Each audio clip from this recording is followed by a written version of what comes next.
કાપતા, બધાને ઇનામ વિતરણ કરતા, અને ઇનામ વિતરણ કરતા એમાં પોતાના ગળાની અંદર રહેલી સુંદર મોતીની માળા મહારાજ કાઢીને હનુમાનજી મહારાજને આપી. હનુમાનજી મહારાજે, આપણે કથા ઘણી વખત વિસ્તારથી શ્રવણ કરી છે, હનુમાનજી મહારાજે એક એક મણકાને ફોડ્યો અને ફોડીને એમાં ઘા કરી દીધો ખૂણાની અંદર. એટલે સભાની અંદર ઘણા પાછા ડાયા હોય, દોઢ ડાયા હોય, એટલે એ તરત કે જો આને વિવેક છે, અંતે તો વાનર જાતિ રહીને.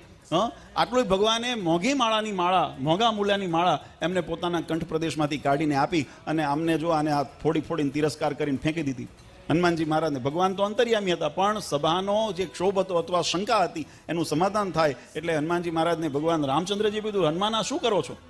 અમે પ્રેમથી તમને ભેટ આપી છે, પુરસ્કાર આપ્યો છે, તમે આ શું કરો છો? એનો તિરસ્કાર. હનુમાનજી મહારાજ કે ગુરુ પ્રભુ, હું એનો તિરસ્કાર નથી કરતો, તમારી આંખ માથે ચડાવી મેં, પણ હું એની અંદર જોઉં છું કે એમાં મારા રામ છે, આ મોતીની માળાની અંદર મારા રામ છે.